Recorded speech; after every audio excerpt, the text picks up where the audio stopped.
This iHeartRadio station is brought to you by Vitamin Water. Okay, you can do this. I know. Carvana makes it so convenient to sell your car. It's just hard to let go. My car and I have been through so much together. But look, you already have a great offer from Carvana. That was fast. Well, I know my license plate and VIN by heart, and those questions were easy. You're almost there. Now to just accept the offer and schedule a pickup or drop-off. How'd you do it? How are you so strong in letting go of your car? Well, I already made up my mind, and Carvana's so easy. Yeah, true. And sold. Go to Carvana.com to sell your car the convenient way.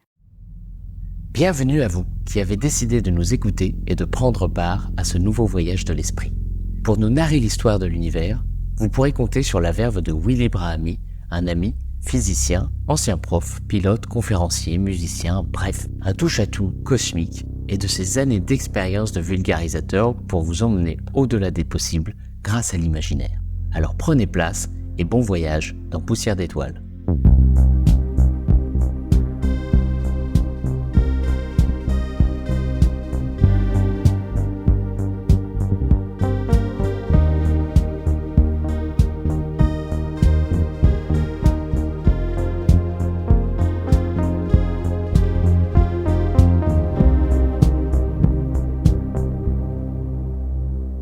Bonjour à tous et salut Maxence. Alors voilà, aujourd'hui on est arrivé à l'épisode 16 pour l'instant.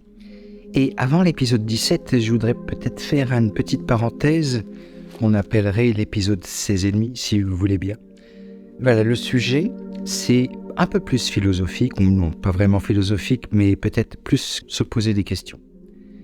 Chercher des réponses c'est pas toujours le but, mais en fait déjà se poser la question entraîne une réflexion importante. Alors l'objet, c'est aujourd'hui l'entropie, E-N-T-R-O-P-I-E, et le principe anthropique avec un A, A-N. Dans nos sociétés humaines, pour le vivre ensemble, l'homme a érigé des lois. Le législateur, élu par le peuple, légifère, poussé par le bon sens et la morale. Il vote des lois et des constitutions.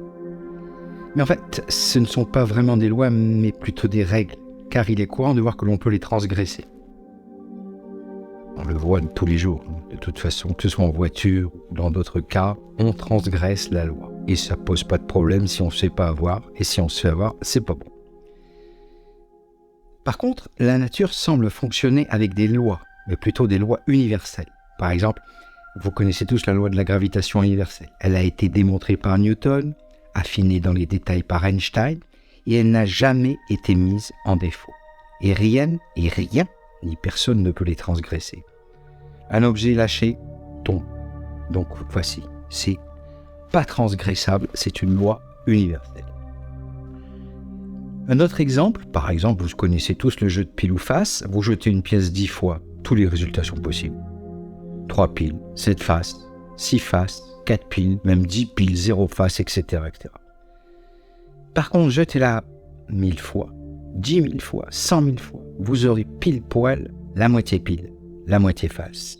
Comment une pièce, parfaitement inconsciente, sait qu'elle doit tomber du bon sens pour suivre la loi des grands nombres. Ça s'appelle la loi des grands nombres, c'est assez étonnant.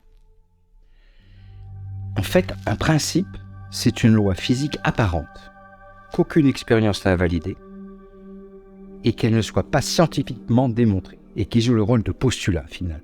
Donc c'est un principe.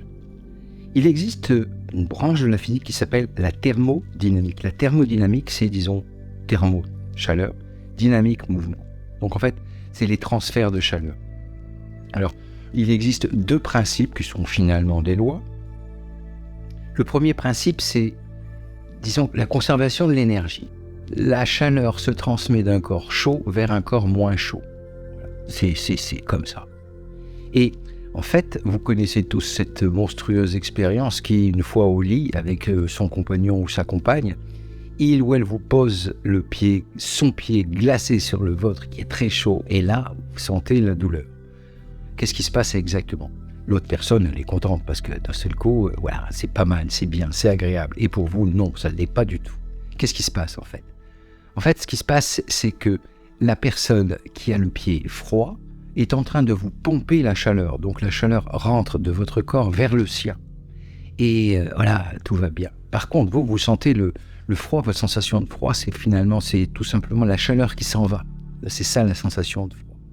Et finalement, ça va jusqu'où ? Ça va jusqu'à un moment donné, vous ne sentez plus le pied de l'autre parce que vous êtes à une égalité parfaite, vous êtes en équilibre.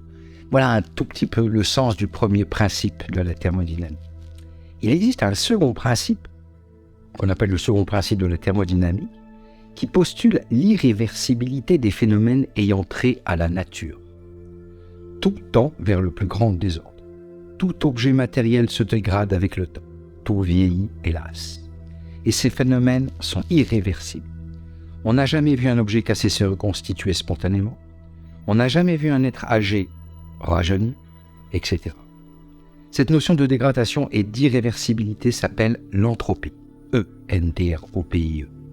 On dit que l'entropie croît ou qu'elle est positive. Ça sous-entend que tout tend vers un désordre absolu. Désordre pas dans un sens négatif, mais disons dans une harmonie plutôt. Finalement, tout se mélange à la perfection. Alors, pour essayer de ressentir un peu cette histoire et essayer d'imaginer une expérience de la pensée du sel et du poivre. Prenez un bocal fermé. Remplissez-le à moitié de poivre et au-dessus à moitié de sel. Vous laissez un petit espace, vous fermez le bocal. Agitez le bocal longtemps. Finalement, qu'est-ce qui va se passer ? Vous allez obtenir un magnifique gris assez harmonieux. Et plus vous agitez, plus un grès parfaitement uniforme s'installera. Bon, connu. Question. Combien de temps faudra-t-il agiter le bocal pour que le sel et le poivre se séparent comme au début ? Pourquoi pas, après tout ? Les grains ne savent absolument pas de quelle couleur ils sont. Ils peuvent aller où ils veulent. Les lois de la nature leur permettent de faire ce qu'ils veulent. Par hasard, tout en choc, tout ce que vous voulez. Eh bien, jamais ne se passera moitié sel, moitié poivre à l'eau. Bon. Comment les grains noirs savent ce qu'ils doivent faire pour rendre le mélange parfaitement uniforme ? C'est un peu pareil que pour la pièce, finalement. Inconscient, mais non, il y a quand même une loi qui sous-tend tout ça. C'est ça l'entropie. C'est en même temps, quelque part, une définition du temps. Le fait d'agiter le bocal fait que finalement, le système que vous êtes en train d'agiter est en train d'avancer dans le temps. Donc, plus on avance dans le temps, plus on tend vers la plus grande uniformité, on va dire, plutôt que désordre. Le temps passant, tout se désorganise. Tout tend vers le plus grand désordre ou la plus grande uniformité que rien ne pourra distinguer de rien. Bon, voilà un peu la notion, ces deux principes qui sont assez étonnants. Bon, les conséquences, c'est quand même, quand on les regarde à notre niveau, évidemment, on va vieillir, on va disparaître. Alors qu'on a été organisé il y a un certain nombre d'années, au moment de la conception, organisé, et puis finalement se dégrader. On pourrait essayer d'imaginer, c'est encore une expérience de pensée, vous avez un microscope extra top fort, et vous regardez un petit peu certaines zones du mélange de sel et de poivre. Peut-être que quelque part, dans des endroits complètement improbables, vous allez voir une petite organisation entre les grains noirs et les grains blancs, pour essayer de monter une structure qui semble un peu plus complexe. Vous attendez, et elle va quand même disparaître. Donc les questions qu'on se pose, c'est qu'en est-il pour l'espèce humaine ? Qu'en est-il pour une civilisation ou une société humaine ? Pour notre planète, pour notre système solaire, notre galaxie et même tout notre univers ? Si cette loi est universelle, eh bien, tout est concerné. Cette loi appliquée à l'univers postule un destin effrayant. Bien sûr. Après un printemps qui dure depuis 500 millions d'années, favorable pour la Terre où la vie a éclos dans un feu d'artifice de beauté et de complexité. Hélas, le futur s'annonce compliqué. Dans les prochains millions d'années, dans le futur, puisque tend vers le plus grand désordre. Donc, c'est une catastrophe assurée. Dans 5 milliards d'années, le Soleil aura épuisé tout son combustible. Il enflera tellement qu'il englobera les premières planètes telluriques.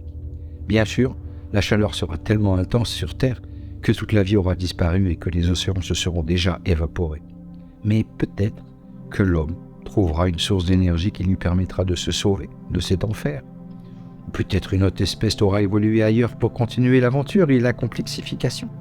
Mais quoi qu'il arrive, dans un futur encore plus lointain, l'univers, à cause de son expansion, qui s'accélère, sera de plus en plus froid. Non, de plus en plus froid, c'est-à-dire que la température, la chaleur se sera dilapidée, se sera harmonisée tellement qu'elle sera très faible. Et étant donné qu'une quantité d'énergie faible, ça empêchera tous les composants, tous les constituants de l'univers à ce moment-là de continuer à agir pour inventer et créer la complexité. Quelque part, la création du complexe s'amoindrit. Au cœur des galaxies, le trou noir géant aura englouti une grande quantité d'étoiles. Et à la fin, les distances entre les choses seront tellement grandes que plus aucune information ne pourra se transmettre. On a appelé ça le Big Chill, le grand froid. L'entropie sera maximum. Ce sera le plus grand désordre. Et finalement, le cosmos redeviendra ce qu'il était au début, c'est-à-dire chaos. Aucune organisation de rien, puisque plus rien ne pourra vraiment exister dans le sens que l'on donne au mot existence. La nature, elle, finalement, c'est pas si mal quand même. Elle a donné une solution provisoire à toutes les espèces dont l'homme transmet. Génération après génération, les espèces s'améliorent, s'organisent pour survivre et pour s'améliorer. Même si quelquefois dans l'histoire humaine, on peut en douter. Il faut avoir confiance malgré tout. Même si quelquefois l'espèce humaine a dérapé, elle a réussi à surmonter ses faiblesses. Donc soyons optimistes et de toute façon, vaut mieux. Quand l'homme a découvert le feu, finalement 5 minutes après, il a inventé les pompiers. Donc ça donne beaucoup d'espoir. L'entropie, au moment où ça s'organise, ce chiffre qui est toujours positif, tant que c'est positif, le désordre augmente. Si jamais l'entropie était négative, le désordre diminuerait et la complexité pourrait apparaître. Quand l'entropie devient négative, on appelle ça aussi négantropie, dans le désordre apparaît de l'ordre. Mais hélas, encore une fois, au bout du bout, ce n'est que provisoire. C'est sans compter aussi sur certaines hypothèses actuelles. Certaines théories sont alléchantes et puis elles permettent un peu de se débarrasser de certaines choses un peu compliquées à comprendre. Par exemple, on a pensé une hypothèse fort crédible et même peut-être fort probable au vu des conséquences de la théorie qui est en train d'être testée. On appelle ça la relativité quantique à boucle. Il en existe d'autres qui permettent d'avancer et d'essayer de comprendre qu'est-ce que c'est que cette histoire dans laquelle on vit finalement et puis quel est son destin. Quelquefois, on pense que dans ces théories, dans la relativité quantique à boucle, une des conséquences de cette théorie, si elle s'avère exacte, c'est que finalement l'univers serait cyclique. On est plutôt sauvé là. Bon, en fait, il y a 14 milliards d'années, ces fameuses lois universelles régissant l'évolution de l'univers étaient installées. Comment, pourquoi ? C'est pas le propos. Il n'existait alors que très peu de sortes de particules, il y a 14 milliards d'années. Les lois étaient telles qu'elles permirent l'apparition de structures de plus en plus complexes. Galaxies, étoiles, planètes, vie, évolution des espèces, jusqu'à l'apparition d'une conscience élaborée chez le sapiens sapiens, c'est nous, pour qu'il puisse être témoin de cette fabuleuse histoire. On appelle ça le principe anthropique de anthropos, qui veut dire homme en grec. Ce principe, il a été introduit dans les années 70. En fait, il existe sous 2 formes, 2 versions. On appelle le principe anthropique faible, qui dit que le fait d'observer l'univers est compatible avec les conditions nécessaires à notre présence en tant qu'observateur. Sinon, nous ne serions pas là en tant qu'observateur. Voici la première hypothèse. Le principe anthropique fort, lui, postule que les paramètres fondamentaux dont l'univers dépend sont réglés avec une immense précision pour que nous apparaissions. Donc le principe anthropique, dans ces 2 cas, ça sous-entend que l'idée de fond, finalement, à cette histoire du début de l'univers jusqu'à aujourd'hui et jusqu'à peut-être plus tard, ça sous-entend que d'arriver au complexe qu'est nous, c'est peut-être un des buts. Mais bon, ça c'est plutôt philosophique, c'est plutôt métaphysique, c'est plutôt chacun répond à la question comme il a envie. Mais bon, alors, je vous disais, ces paramètres fondamentaux dont l'univers dépend sont régis par des constantes, des chiffres. On appelle ça des constantes universelles. Ces constantes universelles, elles découlent des lois, justement. Chaque constante représenterait une loi. Alors, bon, c'est un peu dit vite fait, mais voici les 4 constantes les plus couramment utilisées pour essayer de comprendre la cosmologie, c'est-à-dire l'histoire du cosmos. La première constante s'appelle H. C'est la constante de Planck. Elle sous-tend des lois qui régissent le monde de l'infiniment petit. grâce à cette constante H. La constante G, on appelle ça la constante de gravitation. Elle régit le monde de l'infiniment grand, c'est-à-dire des très grosses masses, des planètes, des étoiles, les galaxies, tout ce que vous voulez. Il existe une troisième constante qu'on appelle la vitesse de la lumière, C. Elle est très connue, elle est partout. Et ce qui découle de cette constante, les lois qui vont avec cette constante, permettent de comprendre en fait, ces lois régissent l'espace et le temps. Une dernière constante importante dans notre propos, c'est la constante de Boltzmann, K. Elle régit les échanges d'énergie entre les objets, les échanges de chaleur, d'énergie. Et ces quatre constantes, une fois qu'on les a mesurées avec des unités arbitraires, enfin disons avec certaines unités, elles ont des valeurs d'une extrême précision. C'est un chiffre avec plein de chiffres après la virgule. Grâce à nos ordinateurs puissants maintenant, on peut modéliser l'univers avec ces quatre constantes universelles et les lois physiques qui vont avec. On balance tout ça dans l'ordinateur, on appuie sur le bouton et le résultat qu'on obtient, c'est que ce résultat est étonnamment compatible avec l'univers observé, où il apparaît des atomes, des molécules, des poussières, puis des objets plus gros, les étoiles, les planètes, tout avec les lois, tout tourne, tout va bien. Les lois qu'on a découvertes et ces codes constants permettent vraiment de comprendre ce que l'on observe. Par contre, vous commencez l'expérience avec votre ordinateur. Si vous changez le moindre chiffre dans n'importe laquelle de ces constantes, le 7e chiffre après la virgule, par exemple, pour vous donner une idée, la réponse de la modélisation, alors là, elle est sans appel. On obtient un univers stérile. Alors, de là à penser que la vie et la conscience sont finalement inéluctables dans notre univers, comment vous dire ? Je crois que c'est un pas que je ne me permettrai pas de faire. Tellement curieux. Voilà, dans le prochain épisode, on continuera peut-être à voir dans les détails un petit peu quelles sont ces théories, qu'est-ce qui découlerait de ces théories par rapport à la naissance, s'il y a eu naissance, ou alors au cycle des univers parallèles. Existe-t-il qu'un seul univers ? Existe-t-il des multivers, univers, multi ? Voilà, on en parlera, mais bon, pour l'instant, tout ce qui est observation est absolument inutile par rapport à essayer de déterminer quelle pourrait être une théorie qui concorderait avec l'observation. Voilà, merci et donc à la prochaine. Avant de terminer cette émission, nous voulions remercier plusieurs personnes. Tout d'abord Aurélie qui nous a contactés sur Instagram et qui nous dit « Merci pour votre podcast Poussière d'étoiles. Je les ai découverts il y a peu de temps et j'ai déjà tout écouté. C'est très bien expliqué et raconté, facile à comprendre et comparaisons permettent vraiment de se rendre compte.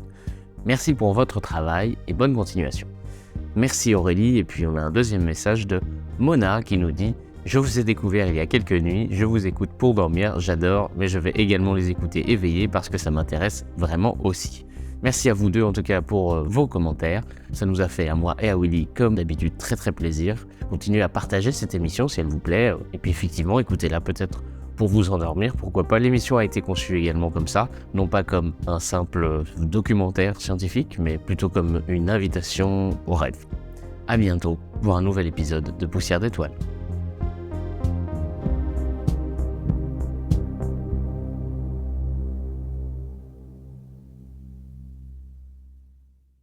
This iHeartRadio station is brought to you by Vitamin Water.